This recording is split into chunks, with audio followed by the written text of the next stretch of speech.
Morning student, स्वागत है आपका positive zone academy online classes में। हमने कल तक देखा था पादप जगतों का वर्गीकरण और उसमें देख लिया था हमने क्रिप्टोगेम्स पूरा का पूरा। क्रिप्टोगेम्स में ब्रायोफाइटा, थैलोफाइटा और टेरिडोफाइटा ये तीनों देख लिए थे। आज हम देखेंगे फेनरोगेम्स के अंतर्गत आने वाला अनावृत बीजी या नग्न बीजी या जिम्नोस्पर्म। ठीक है ना, तो ये रहेगा पहला भाग। इसके बाद इसका दूसरा भाग रहेगा क्या, एंजियोस्पर्म या आवृत बीजी। तो क्या होता है अनावृत बीजी, नग्न बीजी या जिम्नोस्पर्म? तो सबसे पहले अपन इसकी बात करेंगे। इसके शब्द में मैंने बताया था अनावृत, मतलब कि जो भी बीज रहेगा हमारा वो किसके अंदर, एक आवरण के अंदर नहीं रहेगा। या उसमें लिखा है नग्न बीजी। नग्न बीजी का मतलब भी कि जो बीज रहेगा वो नग्न अवस्था में रहेगा, मतलब इसके ऊपर कोई आवरण नहीं रहेगा।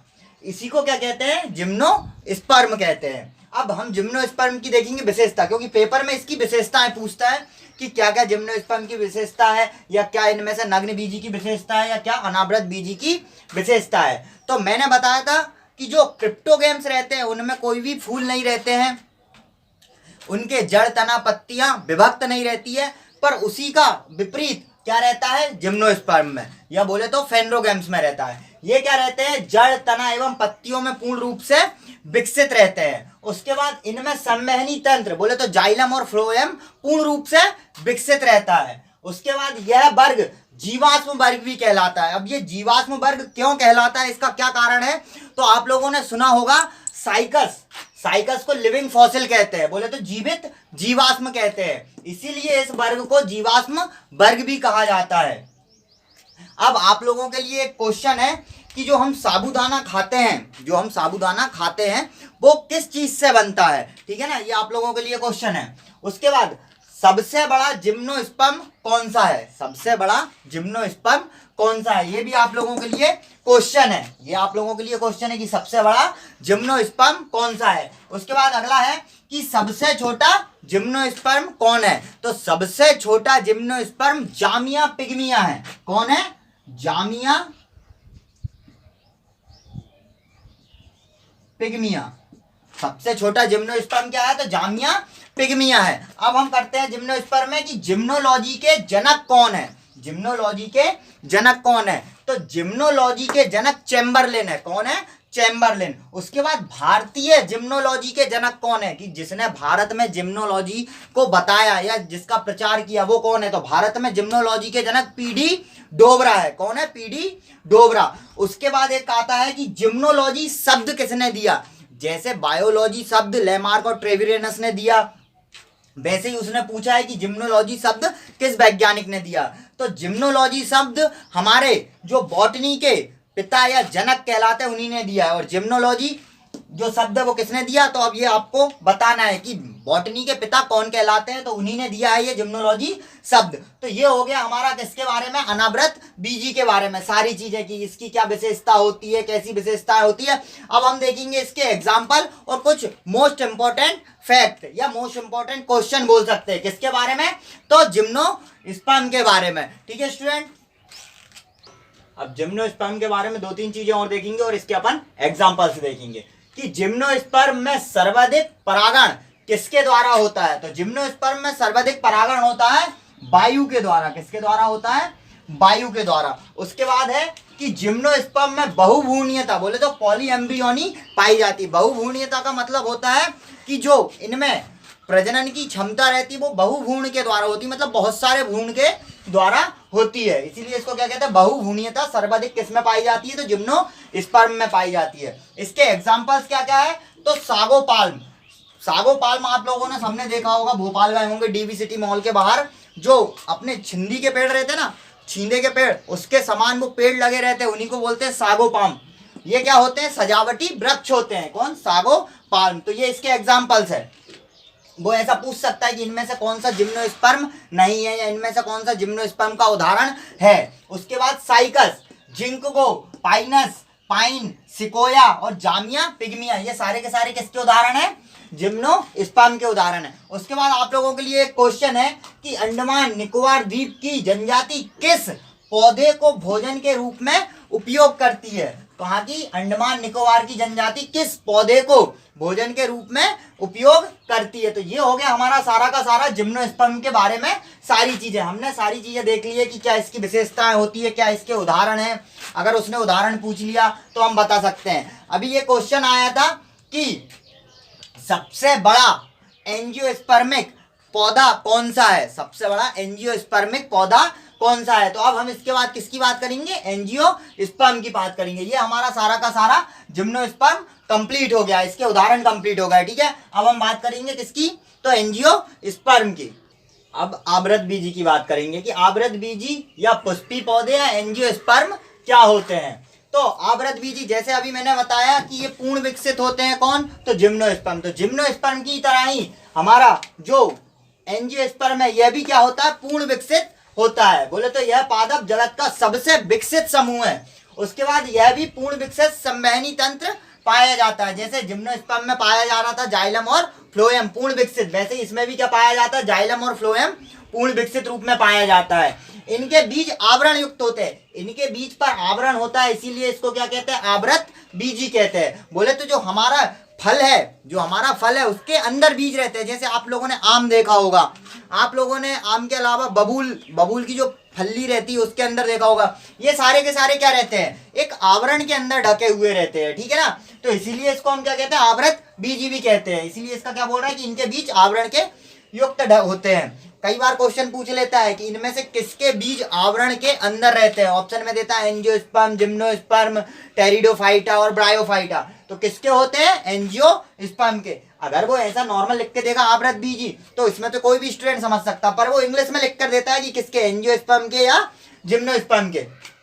अब एंजियोस्पर्म को वापस से दो भागों में बांटा गया है, किस आधार पर, तो उनके बीज की संरचना के आधार पर। बीज की संरचना मतलब कि जो बीज रहता है उसके ऊपर से जब आवरण निकाला जाता है तो वो बीज दो भागों में बट जाता है, या तो दो पत्रियों में बटता है या कोई भी पत्री में नहीं बटता, केवल सिंगल पत्री में रहता है। तो इसी आधार पर इनको दो भागों में बांटा गया है, एक बीज पत्री और द्विबीज पत्री। एक बीज पत्री क्या होता है और द्विबीज पत्री क्या होता है, ये मैं बता रहा हूँ आपको बहुत पहले से ही। एक बीज पत्री मतलब जिसमें बीज पत्र केवल एक भाग में हो, और द्विबीज पत्री मतलब जिसमें बीज पत्र कितने भागों में बट जाए, दो भागों में बट जाए।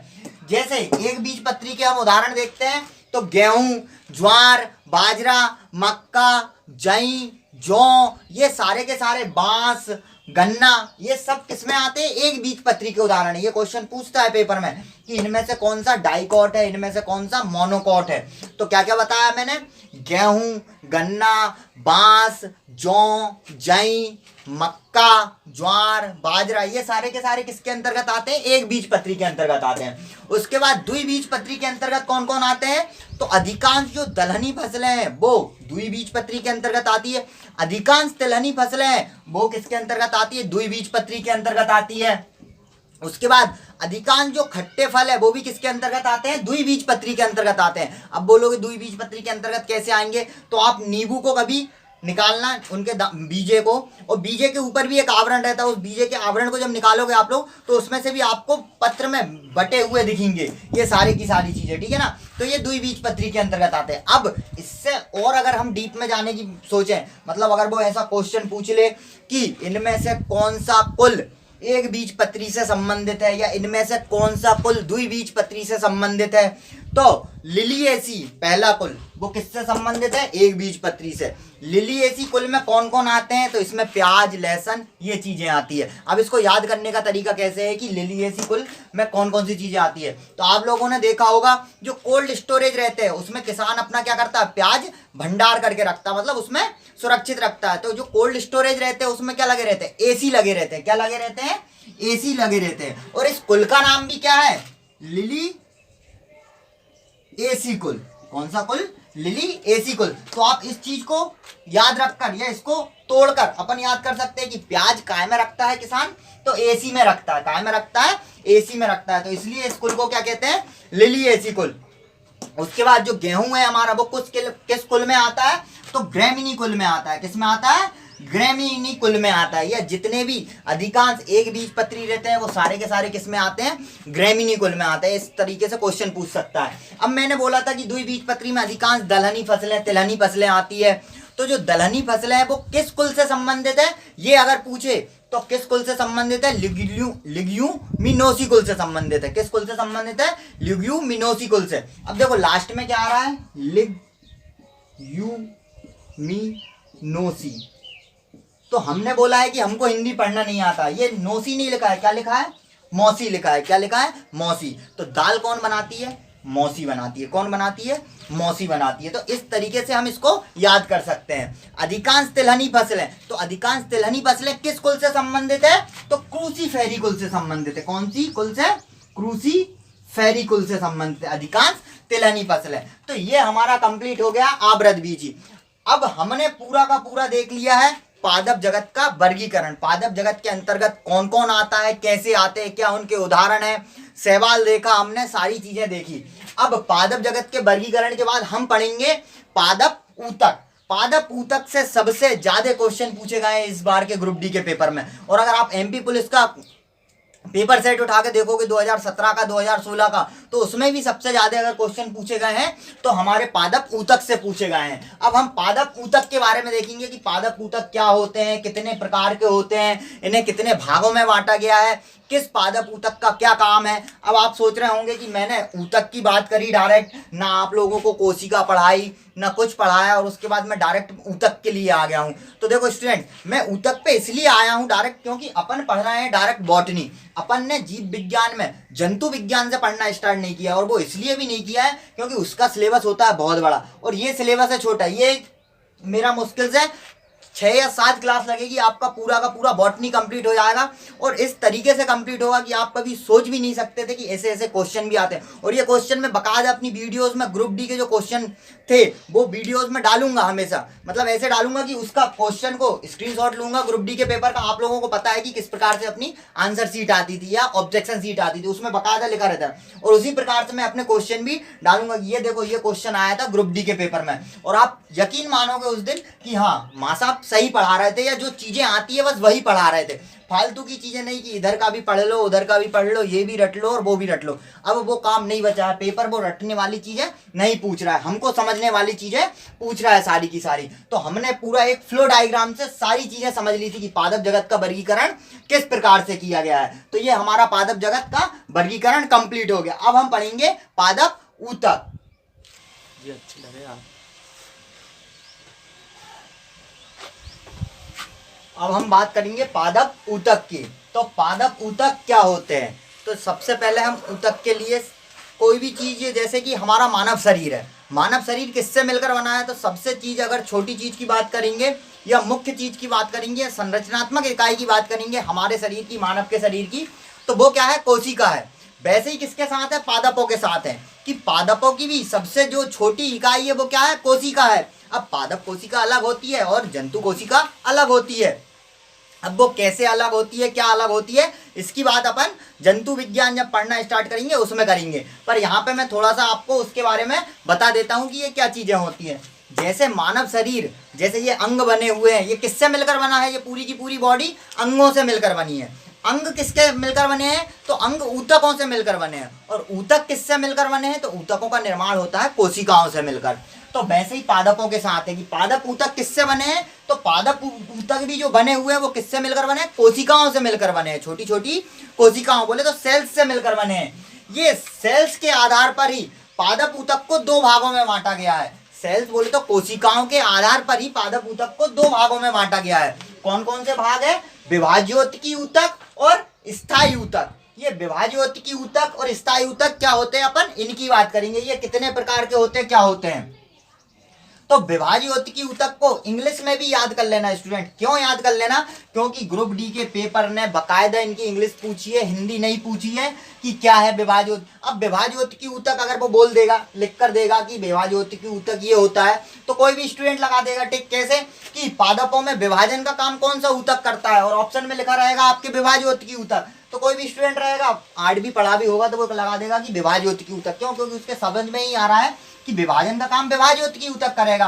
पर उसने विभाज्योतिकी ऊतक लिखकर नहीं दिया था, उसने लिखकर दिया था मेरिस्मेटिक टिश्यू, मेरिस्मेटिक ऊतक। ऐसा भी नहीं कि मेरिस्मेटिक टिश्यू लिख कर दिया, हाँ उसने लिख कर दिया मेरिस्मेटिक ऊतक।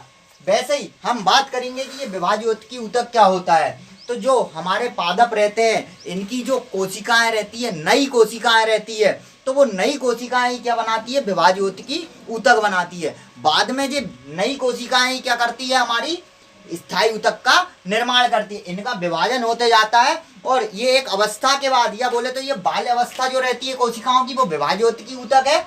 और जो प्रौढ़ अवस्था है या वयस्क अवस्था है कोशिकाओं की, वो क्या है, स्थायी ऊतक है। तो विभाज्य ऊतकी ऊतक को 3 भागों में बांटा गया है। पहला शीर्षस्थ विभाज्य ऊतकी ऊतक, दूसरा पार्श्व विभाज्य ऊतकी ऊतक और तीसरा अंतर्वेशी विभाज्य ऊतकी ऊतक। अब ये शीर्ष विभाज्य ऊतकी ऊतक क्या काम करता है पादपों में, पार्श्व विभाज्य ऊतकी ऊतक क्या काम करता है और अंतर्वेशी विभाज्य ऊतकी ऊतक क्या काम करता है, इन सारी चीजों के बारे में हम डिटेल्स में पढ़ेंगे। और डिटेल्स में इसलिए पढ़ेंगे क्योंकि इनसे डायरेक्ट क्वेश्चन पूछा गया था कि जो पेड़ पौधे रहते हैं उनका तने में जो वृद्धि होती है वो किस ऊतक के कारण होती है, पेड़ पौधों में जो लंबाई में वृद्धि होती है वो किस ऊतक के कारण होती है। तो ये सारी चीजें इनके अंतर्गत आती है और उसके बारे में पूछा गया है। इनमें से कौन सा ये ऊतक इस कोशिका से बनता है, ये सारे क्वेश्चंस इसके अंतर्गत पूछे गए थे।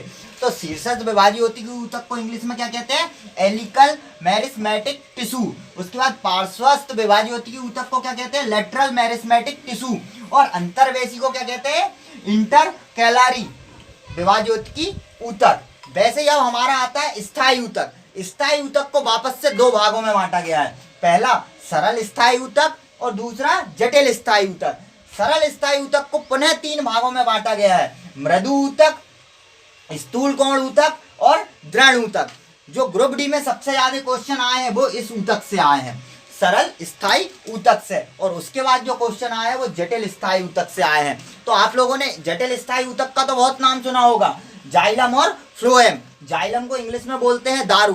बोले तो स्टूडेंट लोग खुश हो गए होंगे, कौन से वाले, जो समझते हैं इस चीज को, ठीक है ना।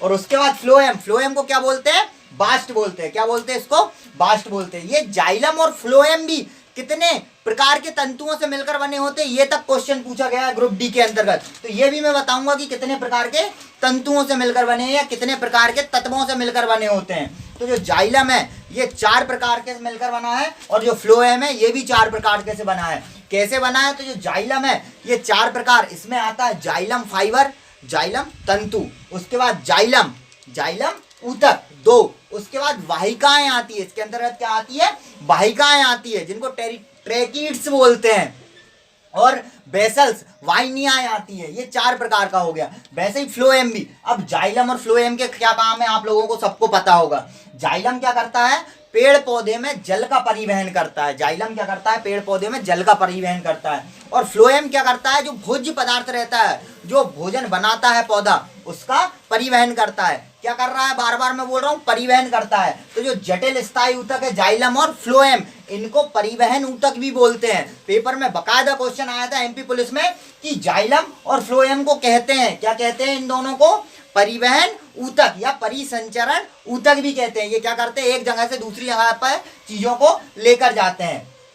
तो अब हम ये सारे के सारे ऊतकों को बिल्कुल डिटेल्स में पढ़ेंगे। डिटेल्स में पढ़ने का कारण ये रहेगा क्योंकि पेपर में एक क्वेश्चन आया था कि जो नारियल की बूछे रहती है या जो नारियल की खाल रहती है, इनके ऊपर जो पाई जाती है, उसका निर्माण किस ऊतक से होता है। उसके बाद ये पूछ लिया था कि जो दृढ़ ऊतक है, दृढ़ ऊतक है, इसकी जो कोशिकाएं रहती है जो कोने पर तो पतली होती है और बीच बीच में कहीं कहीं मोटी होती है, किस कारण से होती है, ग्रुप डी के क्वेश्चन है। मैं इस वीडियो में ये ग्रुप डी के सारे क्वेश्चन वीडियो के साथ में डालूंगा। जहाँ पे प्लांट टिश्यूज अपना स्टार्ट होगा वहीं पर ये मैं क्वेश्चन डालूंगा आप लोगों को। तो आप लोग देख के समझोगे कि हाँ हमको कोई चीज पढ़ाई जा रही है तो वो किस लेवल की पढ़ाई जा रही है, कहाँ तक की पढ़ाई जा रही है, ये सारी चीजें देखेंगे। तो ये होता है हमारा ऊतक, पादप ऊतक। किससे मिलकर बने होते हैं, तो कोशिकाओं से मिलकर बना होते हैं।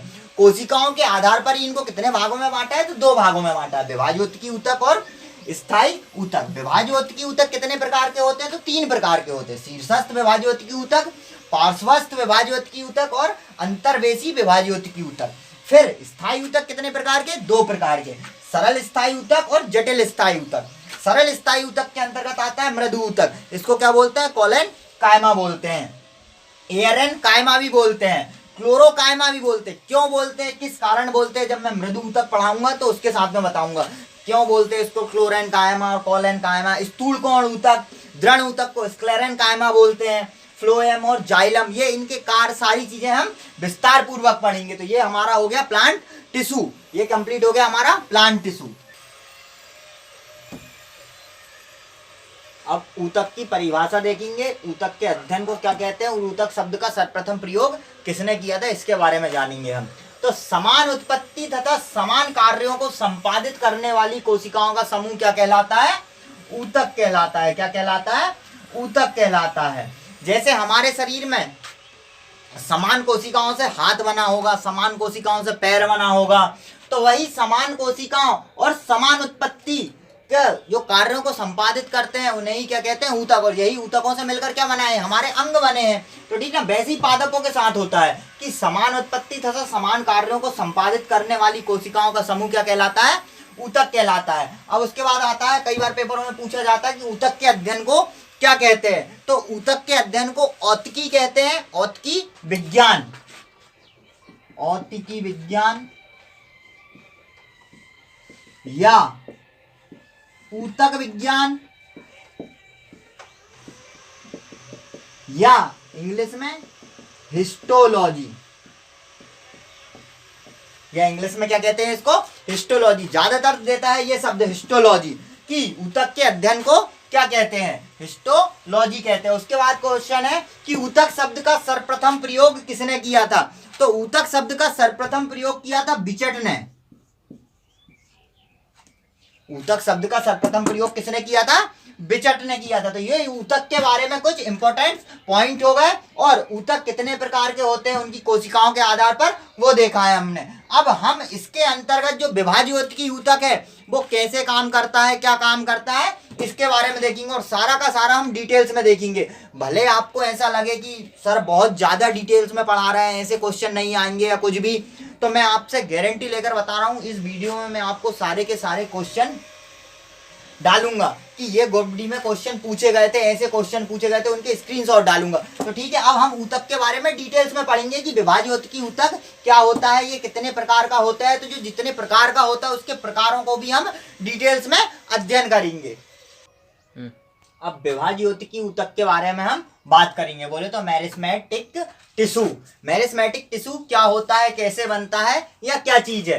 तो ऐसी कोशिकाओं का समूह जिनमें बार बार क्या होता है? विभाजन होता है। और बार बार विभाजन किस प्रकार की कोशिकाओं में हो पाएगा? जो अवयस्क रहेगी। अवयस्क मतलब जो नई रहेगी। जैसे कि हम छोटे रहते हैं तो कोई हमको इस दिशा में लेके जाता है तो हम इस दिशा में चले जाते हैं, कोई हमको इस दिशा में लेकर जाता है तो इस दिशा में, मतलब हम भटकते रहते हैं। तो वैसे ही क्या हम बार बार क्या होते रहते हैं? विभाजित होते रहते हैं। हमारे जो टारगेट रहते हैं वो क्या हो जाते हैं? विभाजित हो जाते हैं। तो वैसे ही ये ऐसी कोशिकाएं हैं जिनमें बार बार क्या होता है? विभाजन होता है। और किस प्रकार का विभाजन? सूत्री विभाजन होता है। इसी विभाजन या विभाजन करने की क्या होती है? उनमें क्षमता होती है। और किसमें रहेगी विभाजन करने की क्षमता? जो नहीं रहेगी, मतलब कि अवयस्क जीवित कोशिकाएं रहेगी, या अवयस्क जीवित कोशिकाओं के समूह को ही क्या कहते हैं? विभाज्योतकी ऊतक कहते हैं। इस ऊतक की कोशिका किसकी बनी रहती है?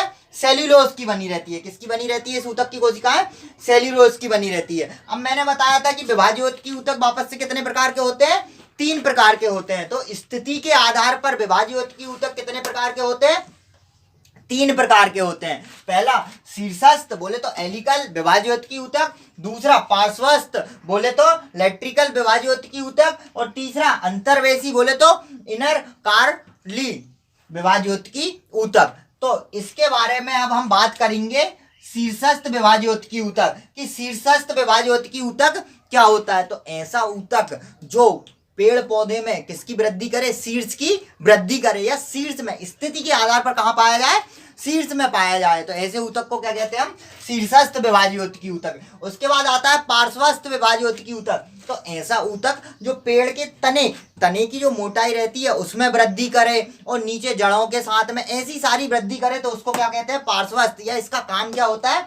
यही सारा काम होता है। उसके बाद अंतर्वेशी विभाज्योतकी ऊतक। तो अंतर्वेशी विभाज्योतकी ऊतक रहता है वो सारा का सारा, मतलब ये इसका काम भी करता है और इसका भी काम करता है, दोनों का काम मिलकर करता है। कौन?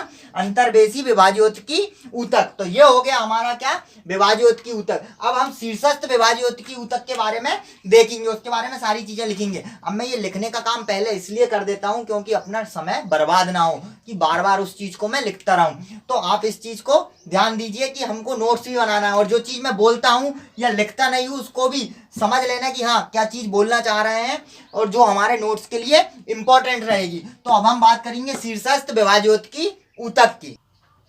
हमने बात करी थी कि विभाज्योतिकी, ऊतक के तीनों प्रकार को डिटेल्स में पढ़ेंगे, ये क्या काम करते हैं, कैसे काम करते हैं, इनके क्वेश्चन बकायदा पूछे हैं पेपर में। तो पहला देखेंगे हम शीर्षस्थ विभाज्योतिकी ऊतक, इंग्लिश में बोलते हैं इसको एलिकल मेरिस्मेटिक टिश्यू। इसका क्या काम होता है तो अभी मैंने बताया था थोड़ी देर पहले, यह ऊतक जड़ तथा तने के शीर्ष भाग में पाया जाता है। क्यों? क्योंकि हमने विभाज्योतिकी ऊतक की बात करी थी कि इसकी स्थिति के आधार पर इसको 3 भागों में बांटा है। तो यही स्थिति देखो कहां पर, जड़ तथा तनों के शीर्ष भाग में पाया जाता है। ये क्वेश्चन पूछा गया है कि कौन सा ऊतक जड़ तथा तनों के शीर्ष भाग में पाया जाता है। तो कौन सा ऊतक पाया जाता है? शीर्षस्थ विभाज्योतिकी ऊतक। उसके बाद यह क्या काम करता है, इसका मुख्य कार्य क्या है, तो यह पौधों की लंबाई में वृद्धि करता है। देखो स्टूडेंट, जब यह किसी भी चीज के शीर्ष पे पाया जाएगा और जब इसकी कोशिकाओं में विभाजन होगा तो क्या करेगा, जैसे ये है इसकी कोशिकाओं में मैं विभाजन कर दूं, छोटे छोटे इसको ब्लेड से काट दूं, तो इसको खींचूं अगर मैं, तो ये इसमें क्या हो जाएगी, वृद्धि हो जाएगी इसकी लंबाई में। तो वैसे ये भी क्या करते हैं, कोशिकाओं में विभाजन होता है क्योंकि नाम ही उसका विभाज्योतिकी ऊतक है। तो ये क्या करता है, पौधे की लंबाई में वृद्धि करता है। क्यों? क्योंकि यह उनकी जड़ तथा कहां, तने के शीर्ष भाग में पाया जाता है। ये तना हुआ इसके शीर्ष भाग में पाया जाएगा तो ये तने में वृद्धि करेगा। उसके बाद आता है हमारा पार्श्वस्थ विभाज्योतिकी ऊतक, इसको बोलते हैं लेटरल मेरिस्मेटिक टिश्यू। इसका क्या काम होता है, ये कहां पाया जाता है, तो यह जड़ों तथा तने के भाग में उपस्थित होता है। और जड़ और तने के किस भाग में, तो मध्य भाग में उपस्थित होता है। यह द्वितीयक वृद्धि करता है। द्वितीयक वृद्धि का मतलब होता है कि प्राथमिक वृद्धि तो हो गई, पेड़ में ऊंचाई में वृद्धि होती है, पर द्वितीयक वृद्धि बोलते हैं जो मोटाई होती है, तने की जो मोटाई बढ़ते जाती है उसको बोलते हैं द्वितीयक वृद्धि। तो इसका काम ही क्या है, इस ऊतक के कारण ही तने की चौड़ाई में वृद्धि होती है, मतलब पेड़ कितना मोटा है उसमें वृद्धि होती है। पार्श्वस्थ बोले तो अपन बोलते हैं ना, तने के पीछे छुप गए, मतलब पार्श्व भाग में छुप गए। तो पार्श्व भाग में कब छुप पाएंगे, जब तने की चौड़ाई में वृद्धि होगी। तो हम इसको ऐसे भी याद कर सकते हैं, याद करना मतलब कि उसकी चीज को ही हम तोड़ के, जैसे पार्श्व का बोला, हम बोले ना कि किसी के साइड में छिप गए, इसको बोलते हैं साइड, बोलते हैं पार्श्व भाग को। तो साइड में छिप गए, और तने के साइड में कब छिपोगे आप, जब तने की चौड़ाई में क्या होगी, वृद्धि होगी। तो ऐसे भी इसको हम याद कर सकते हैं। उसके बाद आता है अंतर्वेशी विभाज्योतिकी ऊतक, इंटर कैलरी मेरिस्मेटिक टिश्यू। अब इस ऊतक का क्या काम होता है, तो यह ऊतक स्थायी ऊतक, जो हमारे स्थायी ऊतक आएंगे अभी, जिसको हम बांटेंगे सरल स्थायी ऊतक और जटिल स्थायी ऊतक के बारे में, तो उसी स्थायी ऊतक के बीचों बीच में पाया जाता है, मतलब मध्य भागों में पाया जाता है। जैसे थोड़ा सा स्थायी ऊतक पाया तो फिर उसके बीच में कौन पा गया, हमारा अंतर्वेशी विभाज्योतिकी ऊतक। फिर स्थायी ऊतक पाया, उसके बीच में ये पाया, मतलब कि उनके बीच बीच भाग में यह पाया जाता है। यह जो हमारे पेड़ों की पत्तियां रहती है उनका आधार रहता है, आप लोगों ने देखा होगा, जिसमें ऐसी ऐसी चीजें निकली रहती है, एक मुख्य भाग रहता है इसके, इस टाइप से जो पत्ती रहती है हमारी, तो ये पत्ती का जो आधार रहता है, ये आधार रहता है, इसके अंदर पाया जाता है कौन सा, हमारा अंतर्वेशी। तो अंदर पाया जाता है मतलब किसके, पत्तियों के आधार के अंदर पाया जाता है। तो इसीलिए इसको क्या कहते हैं, अंतर्वेशी विभाज्योतिकी ऊतक। तो ये हो गया हमारा पूरा का पूरा कंप्लीट विभाज्योतिकी ऊतक। अब नेक्स्ट क्लास में देखेंगे हम सरल स्थायी ऊतक। सरल स्थायी ऊतक कितने प्रकार के होते हैं, उनके क्या क्या काम होते हैं, सारी चीजों को हम समझेंगे। और इनके जो आंसर मैं पूछता हूँ वीडियो में, उनके आंसर आप जरूर दीजिए, ठीक है ना। आप लोगों को अगर हमारी वीडियो पसंद आ रही है तो इनको लाइक जरूर कीजिए और अपने दोस्तों के बीच में ज़्यादा से ज़्यादा शेयर कीजिए और हमारे चैनल को सब्सक्राइब कीजिए। Thank you student. Subscribe now and press the bell icon.